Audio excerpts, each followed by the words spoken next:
Tony Chips here at Chiappetta Shoes. This is Workshop Live. Today we got a lovely D15 left, D16 right, genu valgum alignment. Got a little bit of a knee issue going on today. And it's creating some just general comfort issues, some mobility issues. Lovely lady, she's been wearing orthotics for about 6 months now. It's gone pretty well. We're doing a 6-month checkup and she said, hey, I've been dealing with this knee pain for a while. 2 hip replacements in 2024, and the knee thing has come up a few times over the last year or so. It's starting to kind of activate and flare up on her on a consistent basis. Been doing physical therapy for the better half of 4 years now, and she's working with the guy, a lot of core strength type stuff, quadricep strength, or quadricep strength, and I think we have an alignment issue. Nothing major, but on the left side here, she's a solid D15. Walking nice and even, generally, nice lower arch foot. Right side, we have a lot of abduction, a fair amount of genu valgum alignment, knees rotating in, and rear foot pronation rolling in, okay? Now, where the pain is emanating at is on the lateral aspect of the knee and up the medial quadricep. So she's feeling inside pain and outside knee pain. When you watch her walk, she's experiencing no really main foot issues at all. So that's a good thing, but we have an alignment issue. Now, she had an orthotic, no modifications, medium low arch height, one of our standard combos here. I did a general cleanup job. What we're gonna do today is we're gonna work on the medial rear foot and arch scaphoid area, as well as a forefoot wedge. So that's gonna be our prescription for today. And I'm going to take you top down. We'll get rolling on this. Considering what we have going on, we are going to look at, got 2 sets of orthotics. So we're going to look at the left from now. We're going to do something with the right, even though the right side is generally happy. Sometimes you want to make unilateral modifications when we have alignment issues. Sometimes we just want to do, we want to match things up.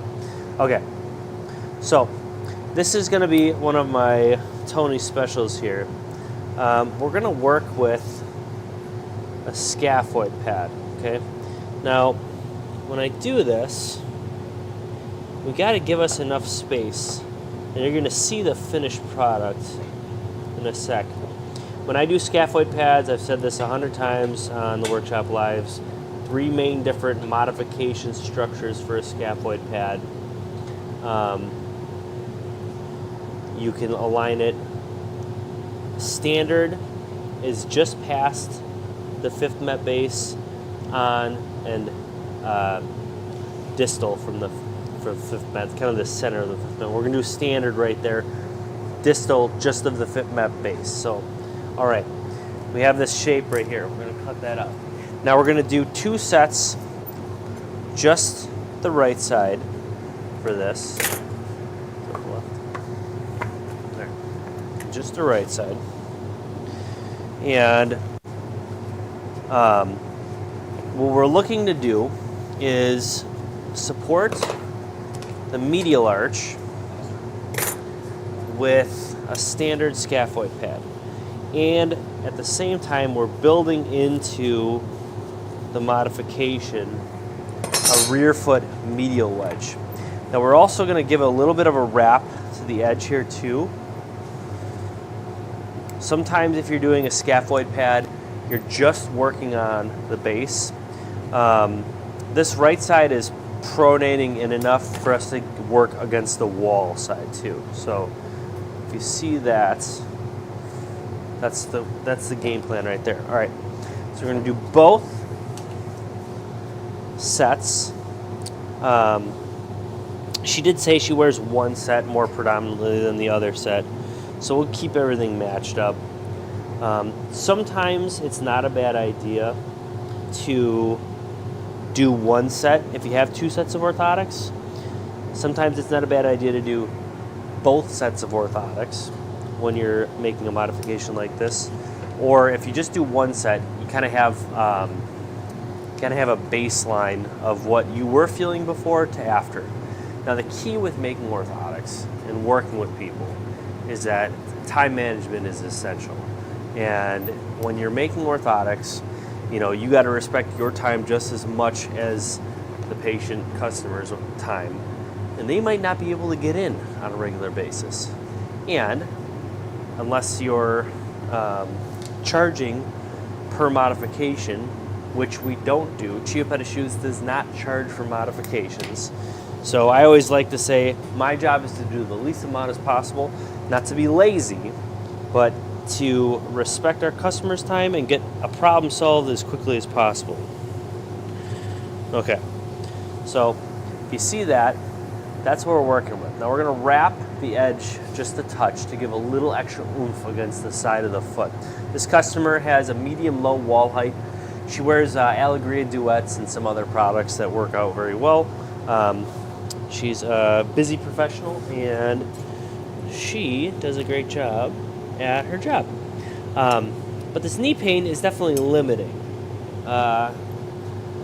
Stairs, long days, she's feeling irritation, and it's holding her back. So we want to give her the tools to live life as best as possible.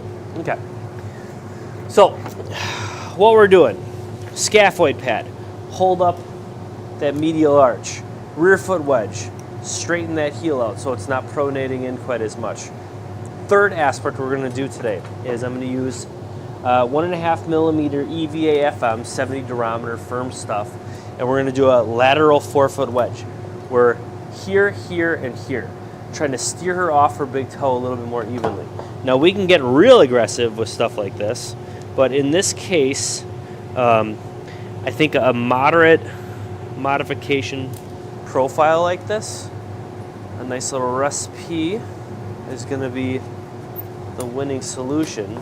Again, this customer is not coming in with foot pain. It's just kind of all within the knee. She's doing PT. She's doing everything right. Staying healthy. Needs just a little bit better alignment. So, we're going to get this forefoot wedge. Now, I mentioned the good side, the left side.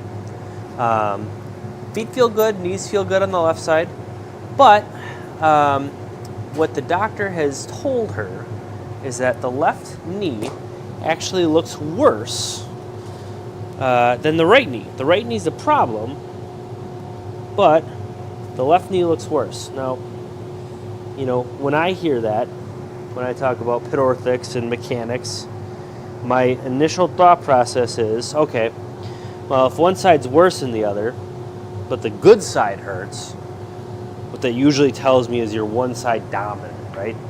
So I asked this patient, do you notice, do you feel stronger on the right side, the painful side? And she said no. She didn't notice too much, anything out of the ordinary, overusage or anything else.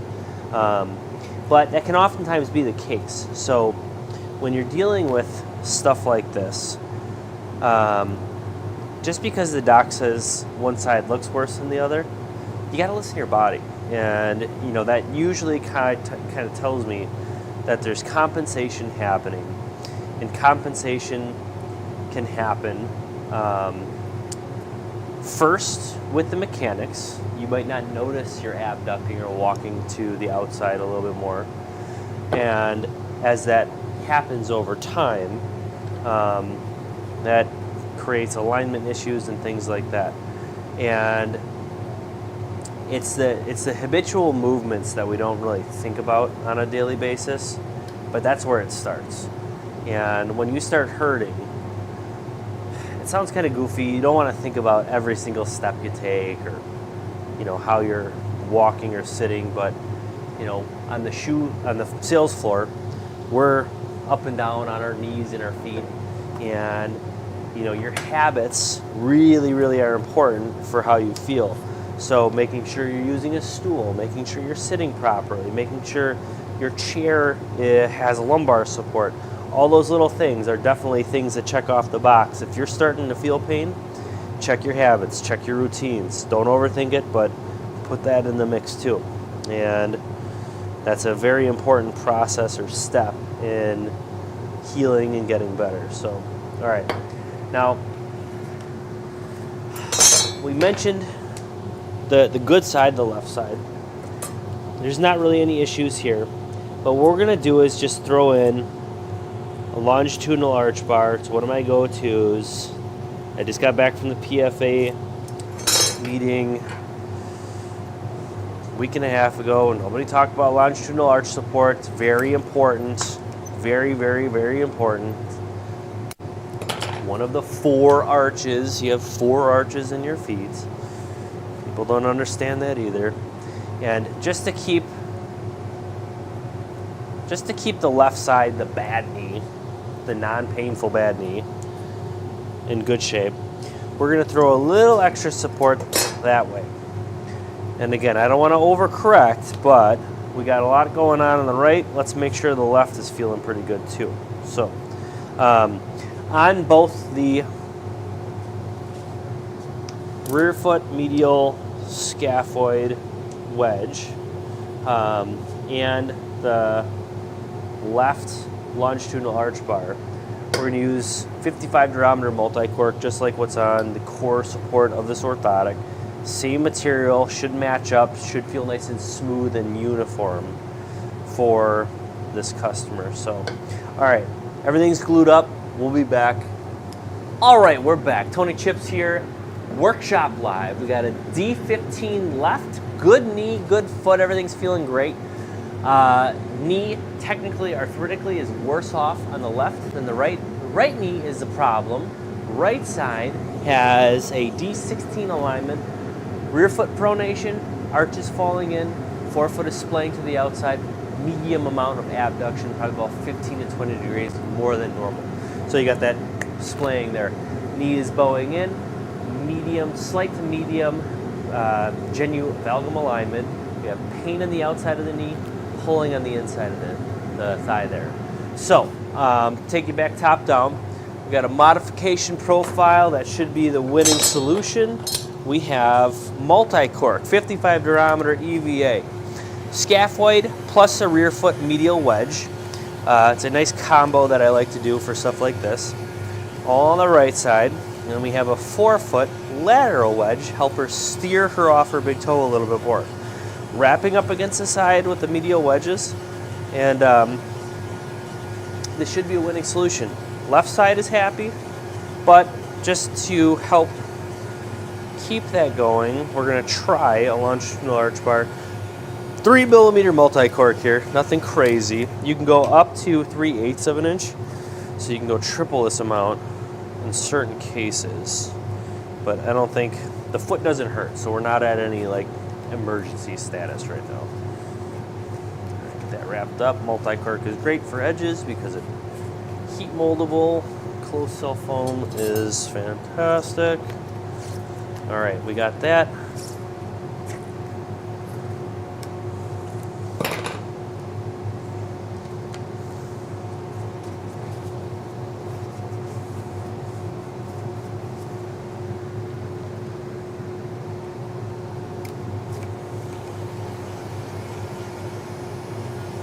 Now, forefoot wedge, you want to be careful that you don't overdo it from a thickness standpoint.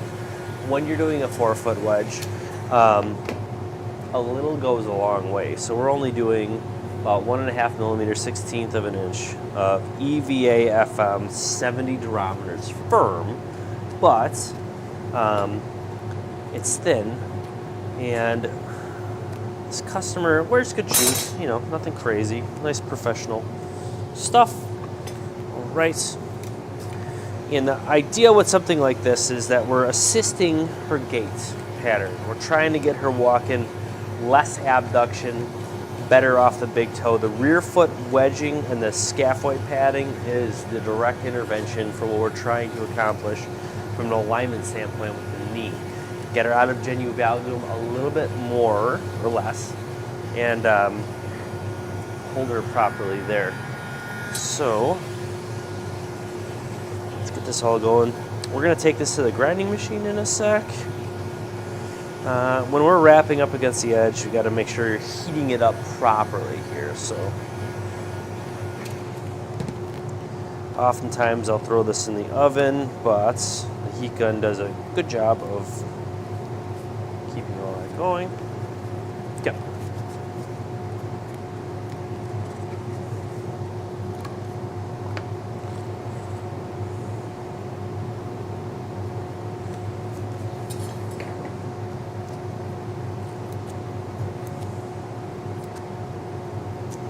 Perfecto.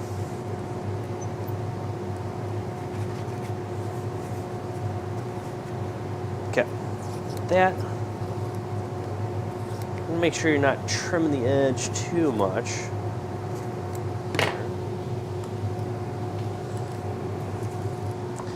Then, left bad knee, good leg. Doesn't feel any pain. Little longitudinal arch bar just to keep everything balanced nicely. Okay.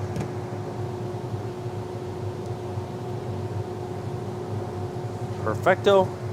Grinding machine.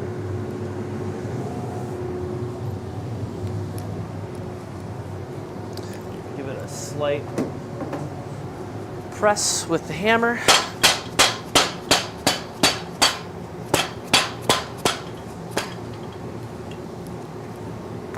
Okay.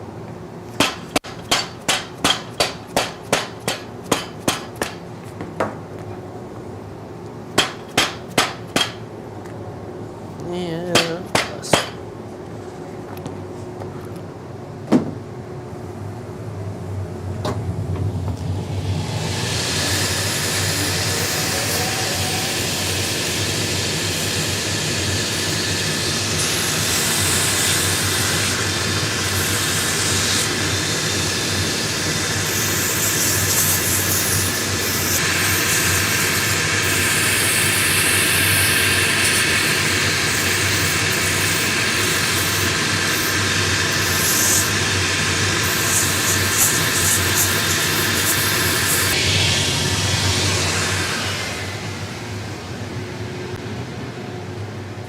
All right, so we got this finished up. We've got nice modification profile, scaphoid pad, rear foot wedge, forefoot lateral wedge. Left side, little longitudinal arch bar. Should be good for the win. This has been Tony Chips here, Workshop Live. Thank you for tuning in.